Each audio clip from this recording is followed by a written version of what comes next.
Puji Tuhan, saudara kekasih dalam Tuhan. Kita akan membaca firman Tuhan dalam Mazmur 14 ayat 2 dan Mazmur 102 dan ayat yang ke-20. Mazmur 14 ayat 2 dan Mazmur 102 ayat 20. 14 ayat 2 dikatakan, Tuhan memandang ke bawah dari sorga kepada anak-anak manusia untuk melihat apakah ada yang berakal budi dan yang mencari Allah. Mazmur 102 ayat 20, sebab ia telah memandang dari ketinggiannya yang kudus, Tuhan memandang dari sorga. Saudara, banyak orang percaya yang hidup seakan-akan Tuhan tidak ada. Padahal saudaraku, perlu saya beritahu bahwa tubuh kita ini adalah bait Allah. Karena Tuhan Yesus maupun juga para rasul-rasulnya tegas berkata, bahwa tubuhmu adalah bait Allah. Tempat kediaman roh Allah atau Roh Kudus, ya saudara. Tetapi pada kenyataannya mereka seakan-akan menganggap bahwa Tuhan itu tidak ada. Karena mereka tidak menghayati kehadiran Allah, saudara. Maka mereka sembarangan dengan apa yang mereka ucapkan, pikirkan dan lakukan. Dan tanpa sadar, sebenarnya mereka mendukakan Roh Kudus. Mendukakan Roh Kudus itu Roh Bapa. Tuhan Yesus tegas berkata, kamu bisa menghujat anak manusia, tapi kalau kamu sampai tingkat menghujat Roh Kudus, tidak ada pengampunan dosa. Mungkin saudara berkata, bagaimana mungkin Pak Pendeta kami bisa menghujat Roh Kudus? Oh, bisa.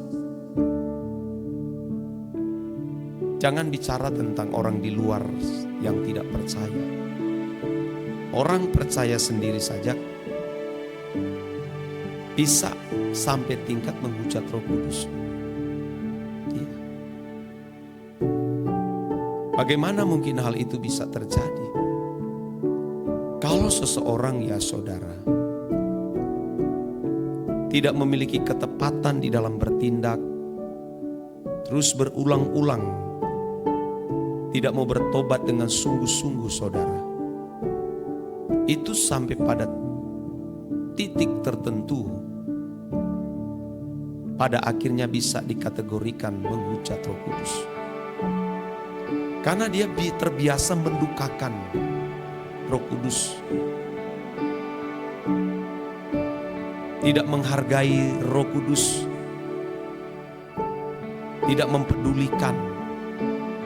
Saudara, kalau terus berlangsung didukakan, itu pada akhirnya tanpa sadar menghujat, saudara. Atau dalam istilah yang Alkitab katakan, memadamkan roh. Memadamkan roh. Karena tidak bertobat. Ingat, pertobatan di sini bukan hanya berhenti dari pelanggaran moral umum, tapi dari segala yang dia pikirkan dan yang dia ucapkan dan yang dilakukan tidak sesuai dengan pikiran perasaan Allah. Itu dosa, hamartia, meleset, luncas, tidak tepat sasaran. Dan ini tanpa sadar, saudara, merupakan manuver kuasa kegelapan yang tidak disadari. Kita harus selalu dalam penghayatan bahwa kita sedang berjalan dengan Tuhan. Karena kita adalah bait Allah-Nya, adalah bait Roh Kudus. Jadi saudara-saudara kita, dimanapun kita berada, kita sedang berjalan bersama dengan Tuhan. Dan Roh Kudus itu, saudaraku, Dia seperti CCTV. Dia mengawasi kita dimanapun kita berada, kapanpun dan apapun yang kita lakukan dan yang kita pikirkan. Jadi betapa sulit dan sukarnya saudara, ketika seseorang bersedia percaya kepada Dia dan bersedia dirancang kembali untuk dikembalikan kepada keadaan semula. Kalau tanpa Roh Kudus di dalam kehidupan orang percaya, tidak mungkin dapat hidup suci, tidak mungkin dapat hidup kudus, tidak mungkin saudara. Roh Kuduslah yang akan memimpin orang percaya kepada seluruh kebenaran. Maka jangan kita dukakan Dia, karena Dia seperti CCTV, candid kamera, yang bisa memantau perilaku kita setiap hari. Jadi bukan hanya sekedar Bapa tinggal di sorga, Rohnya diberikan kepada kita untuk menuntun kita. Dan oleh sebab itu kita harus hati-hati menggunakan mulut, menggunakan mata, saudara, apalagi tangan kita. Harus benar-benar bersih. Harus bersih. Jangan kita berpikir tubuh kita ini, panca indera yang kita miliki ini milik kita sendiri. Ini milik Tuhan, ini pinjaman saudara. Matamu itu pinjaman. Pemiliknya Bapa. Mulut juga pemiliknya Bapa. Seluruh organ tubuh kita miliknya Bapa. Semua milik Bapa, saudara. Itu sebabnya kita harus hati-hati menggunakannya, karena akan dipertanggungjawabkan. Engkau gunakan apa yang kupinjamkan kepadamu, yang kuberikan kepadamu ini. Wah, itu mengerikan. Bahkan setiap kata yang kita ucapkan dengan sia-sia akan dipertanggungjawabkan di kekekalan. Lagi pula saudara, hidup kita ini kan juga hanya seperti uap, seperti bunga rumput. Kenapa kita tidak memperkarakan? Jangan berpikir hidup kita masih panjang, saudara.